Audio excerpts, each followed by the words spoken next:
हिंदू धर्म में एकादशी का व्रत बहुत महत्वपूर्ण माना जाता है।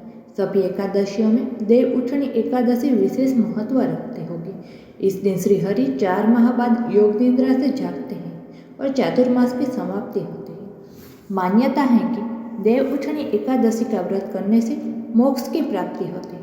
जातक मृत्यु के बाद वैकुंठ धाम को जाते हैं। स्वयं श्री कृष्ण ने एकादशी की महत्ता के बारे में युधिष्ठिर को बताया था।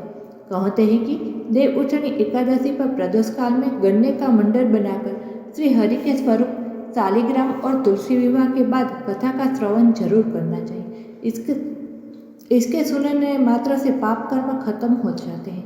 आइए जानते हैं देव उठनी एकादशी व्रत कथा। पौराणिक कथा के अनुसार एक राज्य में एकादशी के दिन प्रजा से लेकर पशु तक अन्न ग्रहण नहीं करते थे, न कोई अन्न बेचता था। एक बार की बात है, भगवान विष्णु ने राजा की परीक्षा लेने के लिए सुंदरी का दर लिया और सड़क किनारे बैठ गए।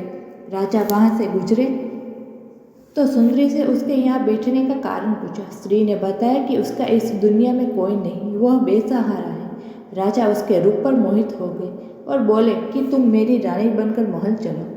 सुंदरी ने राजा की बात स्वीकार ली, लेकिन एक शर्त रखी कि राजा को पूरे राज्य का अधिकार उसे सौंपना होगा और जो वह बोलेंगी खाने में वो जो बनाएगी उसे मानना होगा।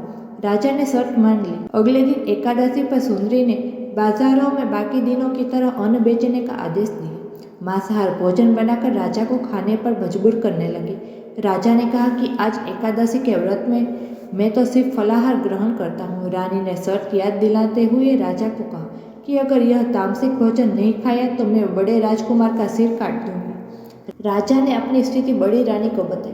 बड़ी महारानी ने राजा से धर्म का पालन करने की बात कही और अपने बेटे का सिर काट देने को मंजूर हो गई। राजकुमार ने भी पिता को धर्म न छोड़ने को कहा और खुशी खुशी अपने सिर की बलि देने के लिए राजी हो गए। राजा हताश थे और सुंदरी की बात न मानने पर राजकुमार का सिर देने को तैयार हो गए। तभी सुंदरी के रूप से भगवान विष्णु ने उन्हें दर्शन दिए और कहा कि ये तुम्हारी परीक्षा थी और तुम इससे पास हो गए। श्री हरि ने राजा से वर मांगने को कहा। राजा ने इस जीवन के लिए प्रभु का धन्यवाद किया, कहा कि अब मेरा उद्धार कीजिए। राजा की प्रार्थना श्री हरि ने स्वीकार की और वह मृत्यु के बाद वैकुंठ की प्राप्ति हुई।